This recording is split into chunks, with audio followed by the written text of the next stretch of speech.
Turma, espero que todo mundo esteja bem aí, ok? Então vamos dar sequência aqui, por favor. Olha só, o item agora é liberdade é o supremo bem, tá? Ele está lá na página 478 à página 482.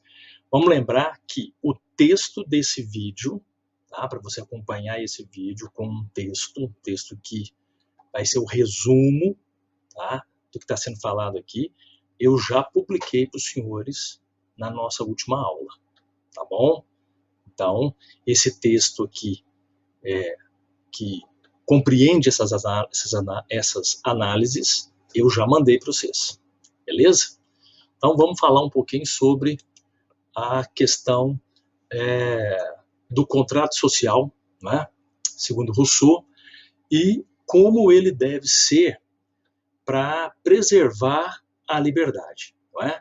Então, vamos recordar, nunca é demais lembrar, né, que na percepção contratualista do Rousseau, ele vai propor, como os demais, né, a passagem do estado de natureza para o estado de sociedade civil, mediado por um contrato, tá certo?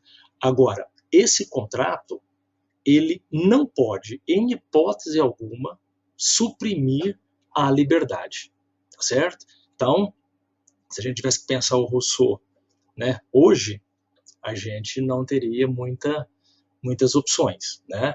Porque nós estamos vivendo um momento em que nossa liberdade está sendo privada, não é isso? O momento que nós vivemos hoje está mais para um estado neo-robesiano do que para um estado neo-rousseauiano, né? Porque nós abrimos mão da nossa liberdade, é o que todo mundo está vivendo aí, né? Em prol de algo maior, evidentemente, né? Mas abrimos mão da liberdade. Para o Rousseau, isso jamais pode acontecer, não é? Claro que o jamais aqui não prevê cataclismas, né? Mas se a gente considerar o século XVIII que ele está vivendo, né? Se a gente considerar o projeto burguês que está tomando o lugar de um projeto monárquico como sendo a diretriz governamental, ele vai bater muito na ideia. Nenhum tipo de contrato pode, portanto, retirar a liberdade do sujeito. Ao contrário, né?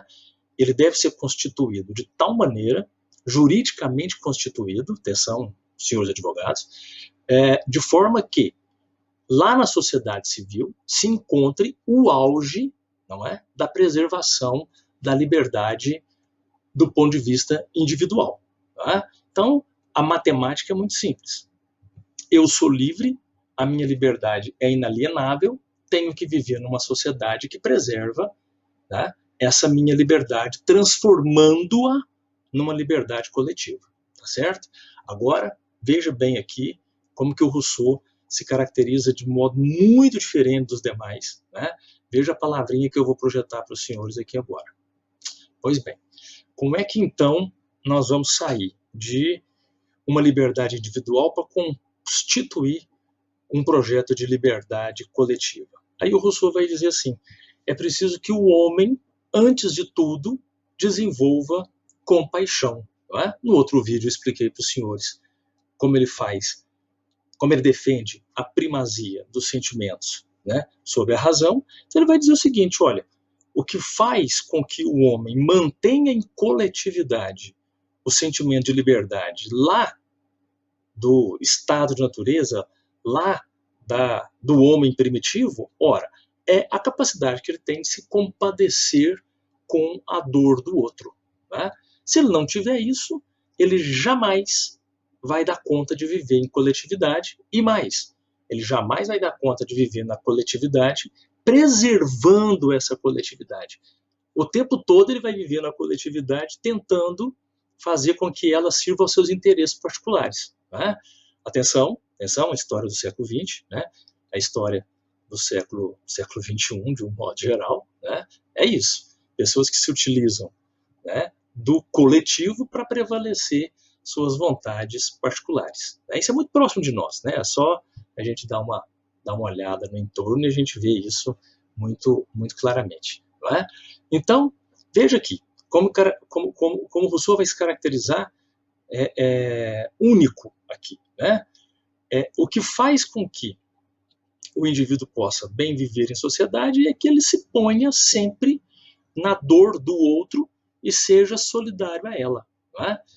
Porque se você desenvolve essa capacidade, você vai, na vida coletiva, como o próprio texto diz a certa altura, né, dar-se ao outro na mesma intensidade que o sujeito dá-se a si mesmo, né? E quem serve ao outro do mesmo modo que serve a si próprio, no fundo ninguém está servindo a ninguém. E claro, todos estão servindo a todos, né? Essa é a fórmula que o Rousseau encontra para justificar a ideia do que é vontade geral, né? A vontade geral, portanto, ela nasce no sentimento de que, quando estou com o outro, a alteridade maior dessa sensação é exatamente a possibilidade de me compadecer daquilo que ele sente. Ok? Andiamos. Muito bem, não é? Então, olha essa frase aqui, que ela foi retirada lá do texto, né? Identificado com essa vontade geral, o indivíduo deixa de pensar em si mesmo para pensar no todo. Mas atenção, mas ele não abriu mão da sua liberdade individual. Ele a aprimorou, ele a transformou num bem maior. Não é? Por isso que a gente vai dizer, a todo momento é bom lembrar isso, eu já falei isso, mas é bom lembrar. O contrato social do Rousseau não prevê a transferência da soberania. Tá certo? Andando. Aliás, é o próximo slide aqui. Né? O contrato não exige a transferência da soberania, não exige a transferência da liberdade, não existe a ideia de que, para o governo poder agir em nome do cidadão, não é? Ele deve, cidadão, abrir mão daquilo que o caracteriza como sujeito. Né? E não há ideia de povo, né? Não se constrói a noção de povo sem que nela esteja embutida a ideia de que esse povo é sempre livre. É isso? Ok? Andando um pouquinho mais. Né? Então, olha aqui. Ó. Governantes e cidadãos, portanto, eles devem-se obrigações mútuas. Né? O que significa isso? Significa que, claro, qualquer governante deve seguir as diretrizes, né, para o bem coletivo. Mas o cidadão, por sua vez, também deve seguir essas mesmas diretrizes. Não é? É por isso que liberdade em Rousseau é a capacidade de se instituir a si mesmo o respeito à própria lei. Lei que se prescreve a si mesmo, conforme a gente também já conversou antes. Tá certo? Bom, e aí, claro, né, desaguamos nisso aqui, que eu acho que é o grande interesse de todos os senhores, né? Estão adentrando aos estudos do direito, da lei, né? Da configuração de um Estado baseado na lei, não é? Não baseado em pessoas. O Estado não pode ser como queria lá, né? O rei da França, o Estado sou eu. Né? O Estado não sou eu, não é você. Né? O Estado não é ninguém, o Estado é a lei. Veja como o discurso do Rousseau ele está extremamente atual. Né? A lei é o espírito, né, do governo. Governa-se baseado em leis. Leis essas que sejam válidas para todos. Né? Leis essas que, como está lá na musa que os senhores adoram, né? Ela tem os olhos fechados, não é? Para que ela não olhe para quem ela vai aplicar a lei. Não é isso? Por isso que no Estado russoniano, os legisladores e não o poder executivo, olha que uma diferença crucial em relação ao Hobbes, né? O poder legislativo ele tem a primazia do governo. Não é isso? Essas ideias aqui, senhores, do Rousseau, vão embasar fortemente o século XIX na criação da figura dos primeiros ministros. Né? No sistema parlamentarista, a ênfase não está no executivo. No executivo é o presidencialismo. né? Então veja que quando Rousseau diz a importância está naquele que faz a lei, né? E aquele que faz a lei, portanto, tem que ter percepção do lugar dele, né, no Estado, o Rousseau desloca, né, o eixo da primazia do executivo para o poder legislativo. E é isso que fundamenta, em muitos casos, fundamenta em muitas constituições parlamentaristas que a gente vê por aí. Tá certo?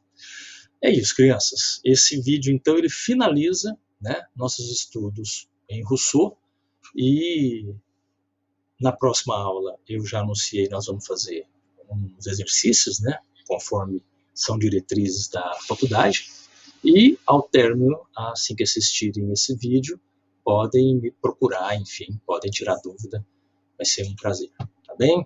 Boa semana para todos, uma semana muito iluminada, aí, uma semana de muita esperança, e